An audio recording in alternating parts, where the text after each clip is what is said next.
Hi, everybody. I'm Doug Wade from Pure Social TV and Pure Social Network. We're also partnering today with Citizen Media News, and we have Juanita Broaddrick here with us today. Welcome to the show. Great, thanks. Thanks for having me. Yeah. I absolutely love your tweets, like so many other people, to follow what she's going to say next. It's always clever. It's always spot on. It's always relevant to what's going on in the news. So you must follow a lot of stuff to keep up with what's trending, right? Every day. Coffee, Twitter. Coffee, Twitter. And then, I'm one of these that never repost a tweet without going to research, and see if it's really true. And that takes a lot of time. That's important, yeah. So it's more than just a pastime for you. Yeah. Luckily, I'm retired. Yeah. Well, it's always hilarious to read them. So how long have you been on Twitter? I know I followed you for at least the last couple of years. I started back in 2009. I just joined, but I didn't understand it. I had no idea what it was all about. And so I never went back to it, but it was still on my phone. And then in 2015, when Hillary came out with her comment and tweet and said, all victims of sexual abuse should come forward and be believed. And we're with you. I thought, that woman cannot be the one to ever say that. Not after she went after all of us, all of the women that he had abused, her husband. Oh, wow. And I thought, God, I got to do something about this. So what does a grandmother do when she wants to know about social media? I call my 11-year-old grandson. Yep. And he came over and taught me how to use Twitter. Got you all set up. Yeah, got me all set up. So that's really how it happened. The next morning, I got up and I thought, okay, I know how to do this now. And I typed out, I was 35 years old when Bill Clinton, the Arkansas Attorney General, raped me and Hillary tried to silence me. I'm now 73 and it never goes away. So I looked at that and I thought, I didn't say anything that I didn't say 20 years ago. There's nothing there that's not true. And there's nothing there that I hadn't said before. So I reached up and I clicked tweet and all hell broke loose. I had no idea the power of Twitter, that it was worldwide and it was instant. The phone started ringing off the line. And about the third phone call was from my son. He's an attorney because they were calling his office too. And he said, Mom, what did you do? And I said, I have no idea. So that was the beginning of the Twitter. Yep. Wow, that's amazing. Yeah. So you shared a story, a really funny story here, like, sort of funny, I guess. I don't know, but with the whole thing with the book, when the book came out. So what? Oh, yeah. Well, the book came out in January of 2018, maybe February. And the very day that it came out is when there was a fire at Bill and Hillary's home in Chappaqua. And I went on Twitter and I said, oh my God, she's burning my book. In the house. Yeah. So tell us about the book. I haven't read it yet, but I want to. Okay, the book is not about the most horrific event of my life. That is in there and it's part of my life. But hold the book up. Yeah. Hold the book up. The book is about a young RN and entrepreneur and how she struggled was to get her businesses going and had asked the governor to be, we need help in the nursing home industry and then what he did to me and how I survived through all of that and tried to raise my 9-year-old son and all of the things that went with life for me at that time, trying to make a go of my nursing homes. Yeah, that's a challenge, being a mom, being a businesswoman. Yes. Especially in this day and age, I would imagine back then, it's probably even more difficult. That's right. A lot less moms working back then. Yeah, it was just, so many people contacted me to write a book. And they said, we only want from Bill Clinton forward. We only want to know what happened then and afterwards. And I said, no, I'm more than that. I'm more than that. 30 to 45 minutes horrific assault in that room that day. I'm so much more than that. So that's what I wrote. But it never started out to be a book. When I came back, I had been invited to the inauguration, to President Trump's inauguration. When I came back, I thought, I need to sit down and write a story of my life for my son. Yep. And I sat down for 3 or 4 months and wrote and cried and laughed. And I thought, okay, punch save, pushed it back on the computer and didn't think about it again. And then I thought, I'll print that out and give it to him someday. And then about 6 months later, Nick Lowey, who's also the person on the front of the book, he called me wanting to do a podcast, a serialized podcast about my life. He'd followed me for so long. Yeah. And I said, well, I got an outline, which was there. Yeah. And I sent it to him, and overnight he said, oh, no, you need to do a book. So he wrote the foreword to it and self-published it, and here we are. Yeah. And the picture you see on the front is just about 3 weeks before the rape when Bill Clinton visited my nursing home. Okay. Also was in the nursing home. Yeah, this was in the nursing home. I had volunteered in his campaign, going around putting up yard signs and everything. And their office called me one day and said, can you come by and tour your facility? I'd never met him. I didn't. Just seen his advertisements on TV. And we were so thrilled. We thought that was so cool. So after this picture was taken, is when he come over and started talking to me, and I tried to tell him, hey, you've got to help nursing homes if you become governor. Okay. Yeah. And so then he said, hey, are you ever in Little Rock? And I said, yeah, I'll be there in about 3 weeks. I have to bring my director of nursing down for a seminar. So that's how the incident happened. Okay. Talk to some of the women out there that are experiencing that kind of trauma. There's a lot of them. More so now, everything's become so sexualized. Right. But you come up against people of power, people that are influenced, where maybe they're not. Maybe they're just somebody or Yeah, it's I'm amazed every day that how women that have had this happen from a family member or someone in their community that they knew well and just struggle with it. And I seem to be some kind of encouragement to them, but it's just a difficult, horrible thing to go through. I had nightmares about it, but I tell them, I truly think the most important thing is if they're still in this situation, is to get out of it, to find safety somewhere. But then as soon as you're away from the harm, then start writing down everything you can remember about what happened to you. If you feel like going to the police, go to the police.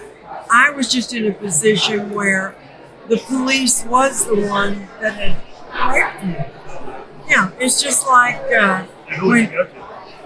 he's the Attorney General. They say, contact the police. He was the police. And he also regulated nursing homes. He could have shut me down at once. No.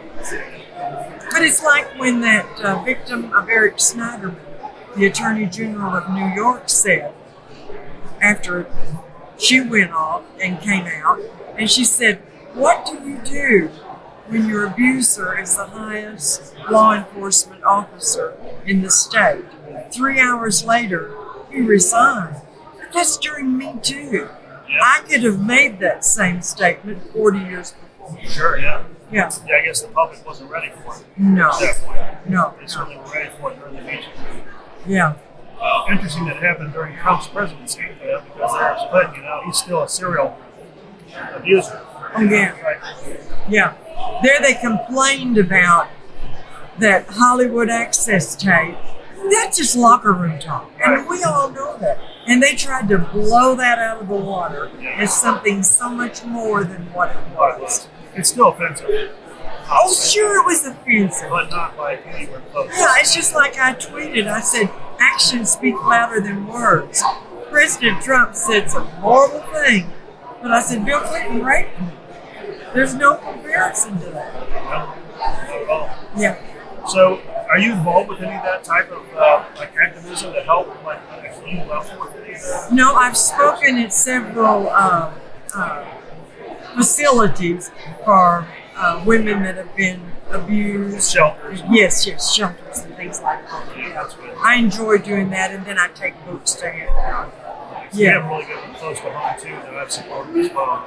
Yeah. Yeah, just and that kind of pain, I think, that kind of brokenness, it's hard to overcome that. I mean, over years, Oh you're my God. still faced with just flashbacks and things like that. Yeah, it was horrible for me. I can remember these horrible panic attacks. And then for a long time, I couldn't get on an airplane because of the claustrophobia that I felt after that. I couldn't ride in a car unless if it was had a back seat without doors. I mean, little things. Yeah, and it took me a long time to get over that. And the most important thing was my church. I had to change my times that I went to church service because the regular church service, I'm Episcopalian, and the regular church service would pray for the government in the Episcopalian. And you mention the person's name. You know, we pray for Bill Clinton, the president of the United States. We pray for the governor in his name. So I told the priest, I said, I can't say that anymore. I'm sorry, I can't say it. And he said, well, just switch to the morning. He said, so you won't have to hear the name. You just say the office. Yeah, so I had to do that. There are just so many things you have to alter in your life. It does affect you for good. Yeah, and I never had counseling.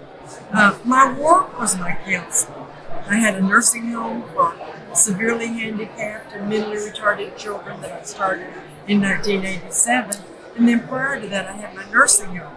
And when you get involved and throw yourself into your work taking care of others, that takes your mind off the problems. It's great, isn't it? Yeah. You can get back, you can get involved in the community, you can help others struggle with the same type of things, or something that can be something else, could be addiction, whatever. Right. Grieving, that's another part of it. You know, I mean, you're kind of going through that process of grief. Exactly. Just like you might have lost somebody. It's a similar kind of feeling. Yeah, So people yeah. are going through that and also need help, they need support, they need counseling. Yeah. You know, I tell people so many times there were 5 people that I told. And I wouldn't have, but I was just like a wounded animal. They knew something was wrong. They knew that wasn't the woman, you know, 2 days ago. So now there's people that I had to tell. You've got an amazing story, I'll tell you what. And now it seems like you're just having fun. Yeah. You know, I have faced the fact that nothing's going to happen to Bill and Hillary Clinton. You know, and you have to, and I thought about for so long that I'm going to get even with you. They're going to pay for what they did. When you give up on that. Yeah. It hurts you more. Yeah. What about when she was running for president? The 2016 election, she won't take your mind then. Yeah. Well, you know, until she did that tweet, or did I talk about that? You mentioned the tweet about and get my grandson to help me with Twitter. Until she did that, I had stayed out of it since I'd done the NBC Dateline interview back in '99 because they attacked me viciously, and I wanted nothing to do with that. Then she says that, and I thought, to heck with that. You can't say that. And then it just sort of send out the bloodhounds. Yeah, they really did. And I love Donald Trump, you know. But first I was for Ted Cruz. I really, because I knew more about him. Yeah. Well, I bet, yeah. Yeah, but I just really liked him. And Donald Trump was saying these things, and I was like, that's not true. That's not true. And then a week later, it was true. Yeah. And then James Woods, when he came out with, oh yeah, well, do you remember when he tweeted, Trump may be vinegar, but Hillary is arsenic. And then I thought, yeah, that's exactly. So that's when I became a huge Trump fan. And then when I went to the second debate. Oh yeah, that was a good debate too. Yeah. Well, so now we're on this America First track. You know, we're looking for more people to run, more people to get into office. You know, so has anybody actually come in and, hey, would you endorse me, or you ask a request for that? Yeah, all the time, and I really have to research it. Sure, yeah. You know, because you don't want somebody in there just. You need to look back at these people that are running about not what they're saying right now. Well, you know, what are all these promises now? Is what did they do yesterday and the year before? That's right. You know, you really can't have hide behind it. It's on record, so look it up. Right. I mean, Trump was the first president in my lifetime that I've ever seen that made promises, kept those promises, and exceeded those promises. Yes. Like, how great is that? I know. We need him back so bad. And I don't know what on earth is going to happen. I wake up every morning, and I bet you do too.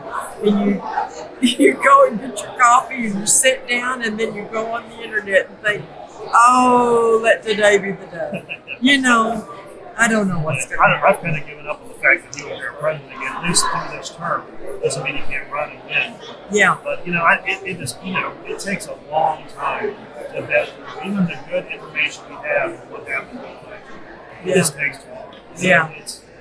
We want it all really quick. I know. Good But, information. you know, when they say, oh, he'll win in 2024, I can't wait that long. It just seems like an eternity away. It does. And how old will he be then? 77, 78? Yep. Of course, he's a sharp guy. He's energetic. That guy doesn't stop. Yeah, but Biden is a 79-year-old, 110-year-old. Yeah, he needs to be really retired right now. Oh, yeah. He has all the symptoms of Alzheimer's. You know, I see him on that TV, and I'm back in my Alzheimer's wing at my nursing home. Exactly. Everything that he does. Yeah, I'll bet you see that. Oh, yes. Yeah. And they said that it's that he's always stuttered. No, he hasn't. Go back and look at all the tapes. He hasn't always stuttered, but he's just like a stuttering Alzheimer's patient. You know, that's the thing about the media. They like to build their own narrative. Yeah. Thinking that people are not going to go back and fact check them. Yeah. Well, they're not in the media anymore. They get their agenda every morning at their early morning meetings, and they're told. They don't go out and investigate. There's no more investigative journalism that's happening. It's all here's your script for the day, and guess what? It's on every network. Same script. They're saying the same thing. Is that wild? I know. You can flip from channel to channel. They're all same buzzwords, everything. Yeah.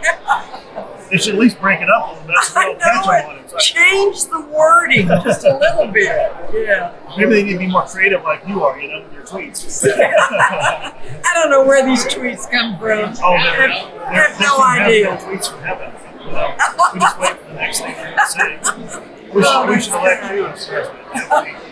Yeah. Oh, people have asked me if I wanted to run for something. I said, pardon the expression, hell no. I'll help the right person, but no, too old. Juanita, it's been a very much pleasure to meet you finally. Thank you. Hear about your stories and more.